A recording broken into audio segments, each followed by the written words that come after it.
Well, I'd like to share with you a story that happened to me recently, that happened to a friend that he had told me the story.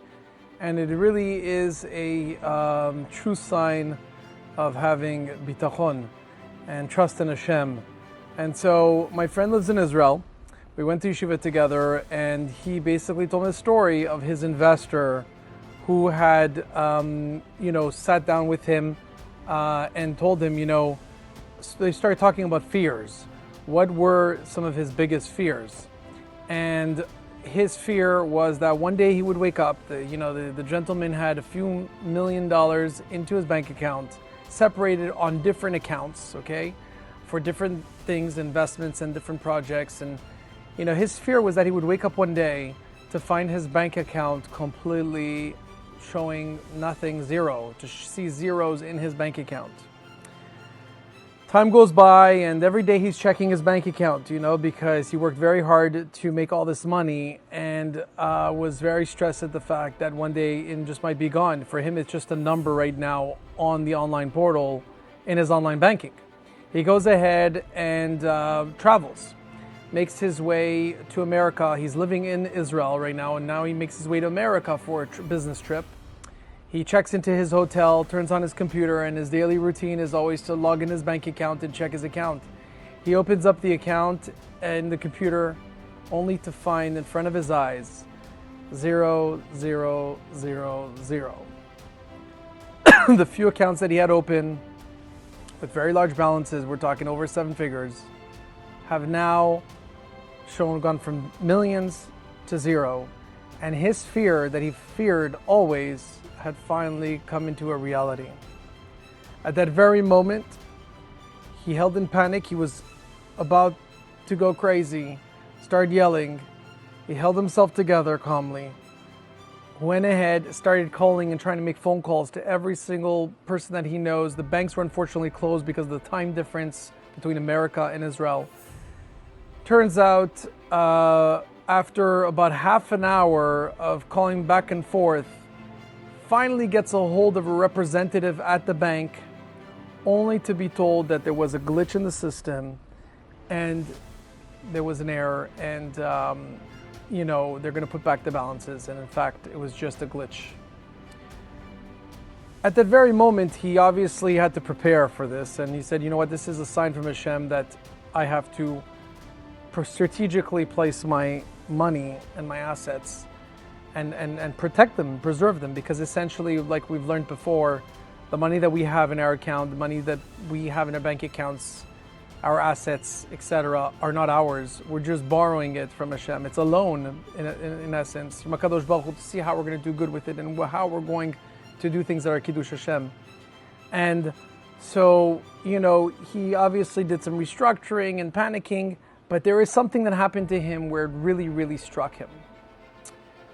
So, he basically, was telling the story, and, he goes to the bank, and, he goes to the banker, and, basically, he's with a friend that was also having a tough time and in trouble and in debt. But he shows up to the bank, and he's telling the story to the banker. And when he's telling the story to the banker's looking at him saying, what? Like, I wish you had zero in your bank account? Like, this was his reaction when he told him the story. He says, what? You had zero in your bank account? I wish I had zero in my bank account. He's like, what do you mean you wish you had your zero? Because a lot of these Israelis, unfortunately, are in debt and living day to day in minus, and he wishes he was at zero. So when some person in the country, where next to one of his neighbors or someone in his neighborhood is wishing to be at zero, that's his ultimate fear. So one person's wish may be somebody's ultimate fear, and we understand from this that we have to be very gracious and very grateful for what we have. And if sometimes we're in minus, we can get ourselves back to zero. And when we're in zero, we can get ourselves to be forward. But HaKadosh Baruch Hu is listening, and what's important is that if ever you're in doubt as to your financial capability, my best recommendation is to pray. I've been through many tough times. We've all been through many tough times. There's ups and downs.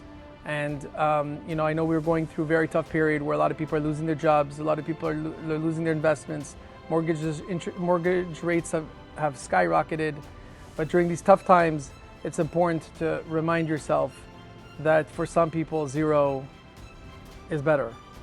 And therefore, do not worry, do not fear, do your hishtadut, make sure to protect everything that you have, but at the same time, just be patient, pray, and do your best to work very hard so that you can have in mind all these amazing goals of helping the local community.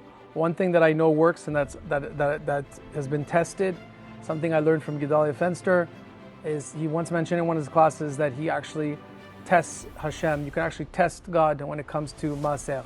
So when it comes to a deal, something that you want to work on or make happen, he actually writes a check and takes a checkbook and writes a check to the organization for the 10%, for the Maaser that you're supposed to give, and signs it. So it's already there and tells God, okay, God, I'm trying to make this deal happen. This is supposed to be my 10%. Please make it happen. Signs the check, puts it in a drawer, and tells God, now you do the rest. This is an amazing thing. Not every one of us has the power to reach that level, but if you can, do it, and you'll see some amazing wonders. Thank you very much. Have yourself a wonderful week.